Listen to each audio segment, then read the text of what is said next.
নমস্কার, আমদরিয়া নিউজে সকলকে জানাই স্বাগত। আমি বর্ণা। 1 মিনিটে দিনের বাছাই খবর। মায়ের গলা কেটে খুনের অভিযোগে গ্রেফতার শিলিগুড়ির ব্যাংক কর্মী ছেলে। পুলিশের দাবি, অভিযুক্ত নিজেই খুনের দায় স্বীকার করে।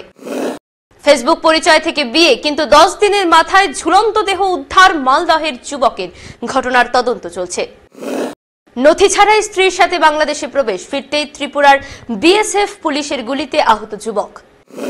তামিলনাড়ুর মুখ্যমন্ত্রী এম.কে. স্ট্যালিন মঙ্গলবার ঘোষণা করেছেন যে রাজ্যের স্কুলগুলিতে শিক্ষার্থীদের জলবায়ু পরিবর্তন সম্পর্কে পড়াশোনা করানো হবে। শুরু হলো দিল্লির বিধানসভা ভোট। ভোট দিতে সামিল রাষ্ট্রপতি দ্রৌপদী মুর্মু, রাহুল গান্ধী, এস জয়শঙ্কর প্রমুখেরা। জয়পুরের চমু এলাকায় 40 জন শিক্ষার্থী সহ স্কুল বাস উল্টে চাকার নিচে পিষে মৃত্যু হয় এক ছাত্রীর, আহত বেশ কয়েকজন। দিল্লির বিধানসভা নির্বাচনের দিনই মহাকুম্ভে পুণ্যস্নান সারলেন প্রধানমন্ত্রী নরেন্দ্র মোদী। এখন এই পর্যন্তই, পরবর্তীতে আবার ফিরে আসবো 1 মিনিটের খবরের সাথে। ধন্যবাদ।